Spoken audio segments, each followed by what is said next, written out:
всяка година на годишния концерт накрая, идват и бивши хористи и накрая излизат на сцената и спяваме 2-3 песни заедно. Песни, които се пеят от началото от създаването на хора. На 40 годишнината на хора, като излязоха на сцената и като са напълни сцената с едни посивели глави и за пръв път ми домъчня. Разбрах всъщност колко време е минало и че тези деца, които са били отначало първите, които са започнали, вече са с посивели, даже побелели коси. Сега, като излязат, не знам на края на годината, на края на концерта, какво ще стане, какви глави ще се видят. Много деца, много съдби, много различни неща има да се разкаже.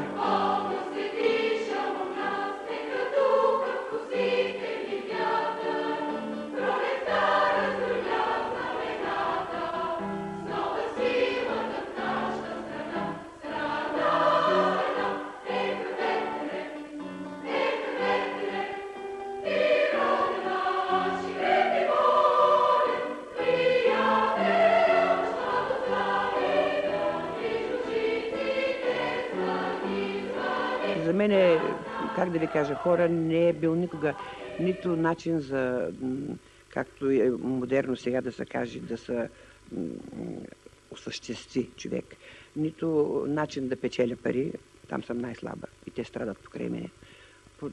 Просто това си е бил моят начин на живот.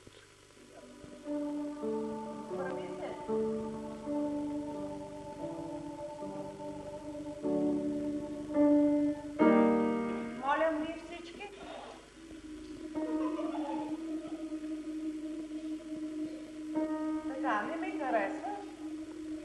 Сега, издай напред главата. Айде като пустенурка. Изправен гръбначен стол. Айде, изправи се. Продължаваме. Янка в центъра ли си?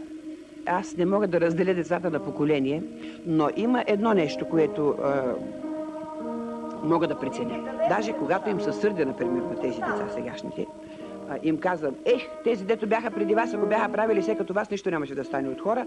Обвинявам ги главно в това, че са повече потребители. Не са така свикнали да живеят с живота. А това е едно нещо, в което те не са виновни. Всъщност, аз като ги погледна сега, тези деца са видели, имат вкъщи телевизия, радио, видео.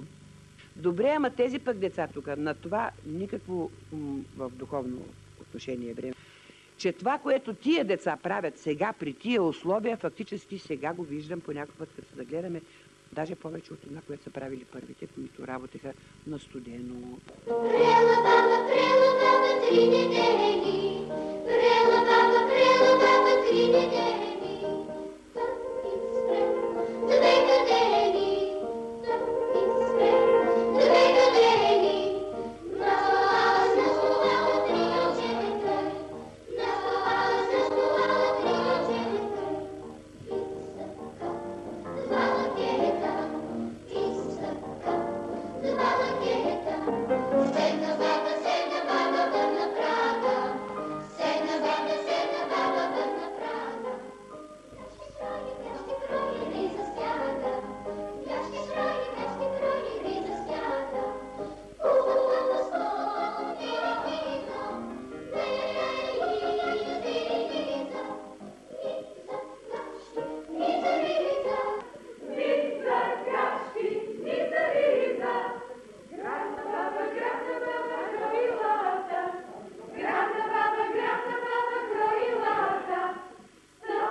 усещане за близост, за някаква съпричастност, нещо, което общо сме правили, общо, колективно, защото няма индивидуалности в Бодра смяна. Той си е хор и там всичко е общо.